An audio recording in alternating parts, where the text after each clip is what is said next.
Las excavaciones en el Sidrón comenzaron en 1999. Este yacimiento se encuentra en una cueva, en el concejo de Piloña, Asturias. En él se han hallado más de 2000 restos óseos de Homo neanderthalensis, convirtiéndolo en uno de los principales puntos de estudio de esta especie. Se han dado unas condiciones muy especiales, temperatura, humedad y el proceso del medio físico responsable de la introducción de los huesos dentro de la caverna ha hecho que se conserven aproximadamente unos 2560 restos óseos de esa especie, lo que es muy poco frecuente. Y en cualquier caso es actualmente uno de los ejemplos más significativos de la península ibérica y de Europa.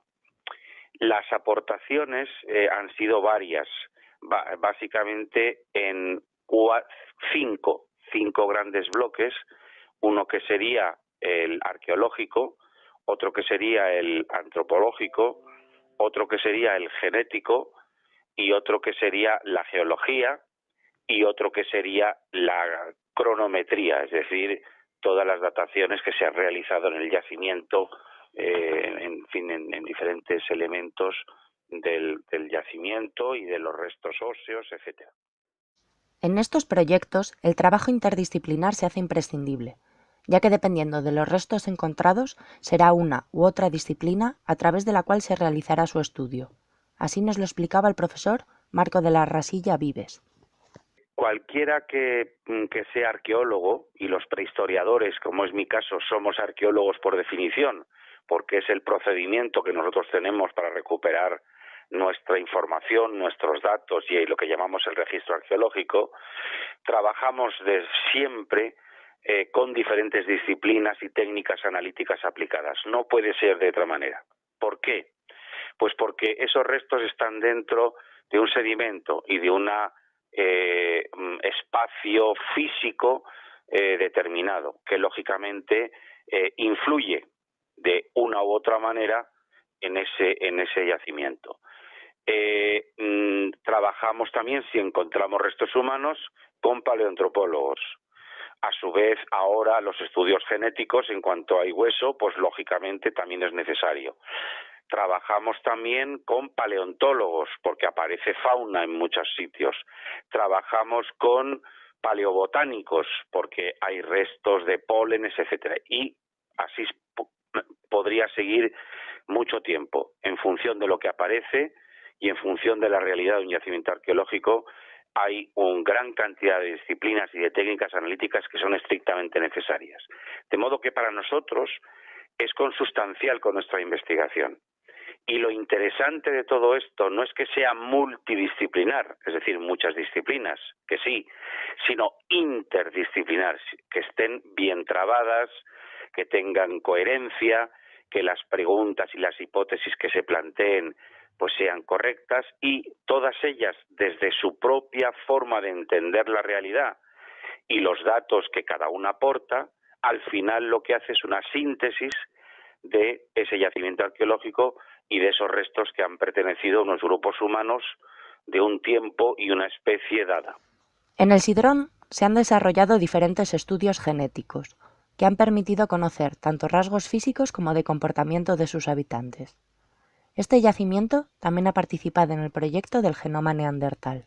En lo que se refiere a los estudios genéticos, esto empieza en 2005, cuando se incorpora a la investigación en el Sidrón el genetista Carles Lalueza Fox, que trabaja en el Consejo y en un instituto del Consejo y de la Universidad Pompeu Fabra en Barcelona. Entonces, este investigador empieza a tomar muestras y empieza a intentar obtener datos de ADN. Ya en el 2005 había unas técnicas bastante mejores y que esas técnicas permitían obtener información de restos, por ejemplo, óseos, pues neandertales, antiguos, y que, bueno, tampoco están en las mejores condiciones posibles, ¿no? Entonces, este investigador recupera ADN mitocondrial. Ya se habían recuperado en otros yacimientos con neandertales en Europa, es el octavo yacimiento del mundo, el Sidrón, pero al poco obtiene gen nuclear, es decir, el que viene por los dos, por padre y madre. Y el primer gen que encuentra es el gen de la melanocortina, del color del pelo y de la piel, ¿no? Y eso sí es muy novedoso, muy interesante. Además, a medida que se va desarrollando la investigación genética, nos damos cuenta de la importancia que tiene el que las muestras no estén contaminadas por ADN moderno. Y a partir del año 2007 incorporamos una novedad que ha sido muy útil para no contaminar con ADN moderno las muestras, los huesos que sirvieron como muestras para estudiar el ADN. Y eso es lo que llamamos el protocolo anticontaminación, es decir, colocarse cuando había la posibilidad de que un hueso fuera bueno para el estudio del ADN, se iba todo el mundo de la zona del yacimiento, 2 personas se vestían con el traje estéril del laboratorio, se esterilizaban las herramientas, entonces se entraba con el traje, las 2 personas con el traje estéril, metían en una bolsa ese fragmento de hueso y esa bolsa se metía en una nevera para que se congelara la muestra. Esto ha permitido que no haya contaminación por ADN moderno de las muestras y eso ha sido un protocolo que se ha utilizado por primera vez aquí. Luego, en el 2007, nos incorporamos al proyecto del genoma neandertal, y este proyecto lo lidera el Instituto Max Planck de Leipzig. De modo que durante unos años Carles Lalueza, el genetista, fue tomando información, extrayendo información de ADN nuclear, y se estaba estudiando el genoma neandertal, ¿no? En los estudios de Carles Lalueza pues ha habido información sobre el grupo sanguíneo AB0 en uno de ellos, el grupo sanguíneo 0, luego también ha habido información sobre un gen del gusto amargo, luego ha habido información sobre un gen que se llama FOXP2, que es el responsable de la base neuronal del habla.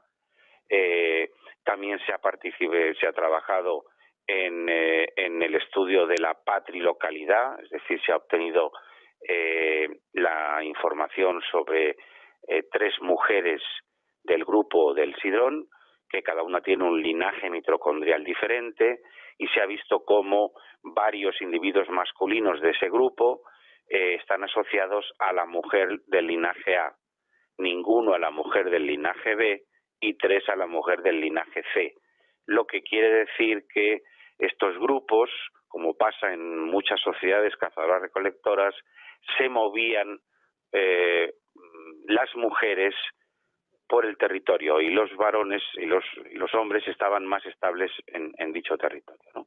De modo que se ha obtenido información en diferentes aspectos genéticos. Y luego el genoma neandertal, lo que ha permitido el Sidrón es contribuir a su desarrollo y también a todo el tema de la hibridación que se produjo entre los sapiens que salieron de África con los neandertales que estaban en la zona de Próximo Oriente.